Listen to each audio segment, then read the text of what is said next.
Atin, alam mo na ba yung zodiac sign ng bawat member ng SB19? Kung hindi pa, magugulat ka sa pangatlo. Sobrang daming talent. Pero bago yan, i-follow mo muna tong page and i-like mo tong video. Number 1, yung kanilang leader na si Pablo o si John Paulo Nas.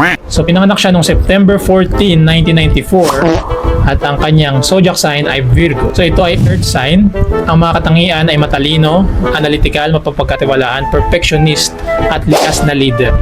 Yung pagiging Virgo ni Pablo ay perfect na ayon sa kanyang papel bilang pinuno ng SB19. Siya ang pangunahing rapper, songwriter at producer ng grupo. Mga trabaho na kailangan ng analytical mind at attention to detail. Bilang CEO ng kanilang sariling company, ang 1Z Entertainment, pinapakita niya ang pagiging responsible na visionary ng isang Virgo. Okay. Fun fact, ang Virgo ay ruled by Mercury, planet of communication, kaya natural sa kanya ang pagiging mahusay na manunulat ng lyrics. Siya rin ang itinuturing na pinaka-romantic sa grupo. Number 2, si Josh. Si Josh naman, o si Josh Calen Santos, ay pinanganak noong October 22, 1993. Ang kanyang sign ay Libra, is an earth sign. Ang mga katangian ay kaakit-akit, diplomatiko, mahilig sa balanse at harmony, palakaibigan at may likas na karisma. Si Josh ang lead rapper at sub-vocalist ng SB19, isang posisyon na nangangailangan ng tamang balanse ng lakas at liksi. Ang kanyang karisma sa entablado at pakikisama ay mga katangian ng isang tunay na Libra. Ang Libra ay mahilig sa beauty at fashion.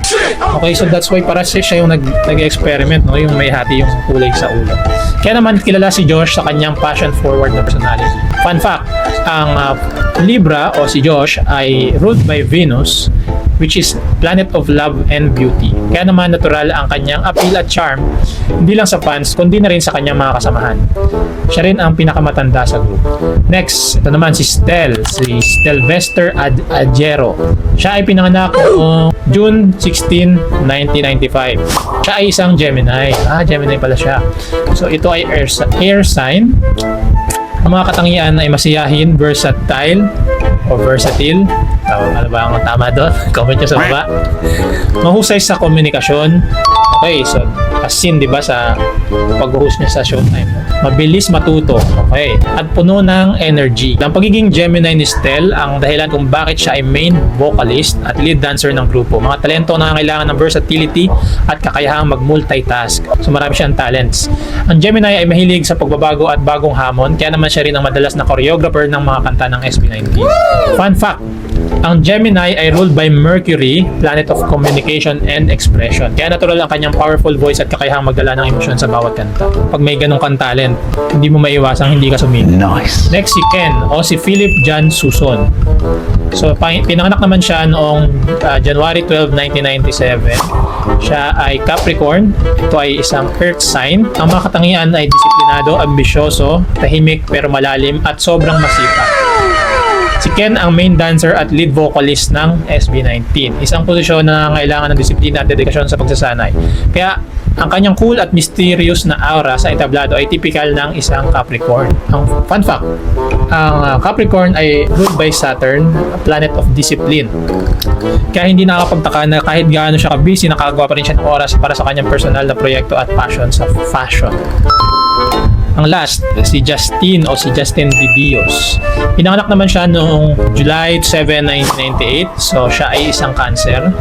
Ito ay water sign. Ang mga katangian ay malambing, mapag-alaga, intuitive, malikhain at napakatapat sa mga mahal sa buhay.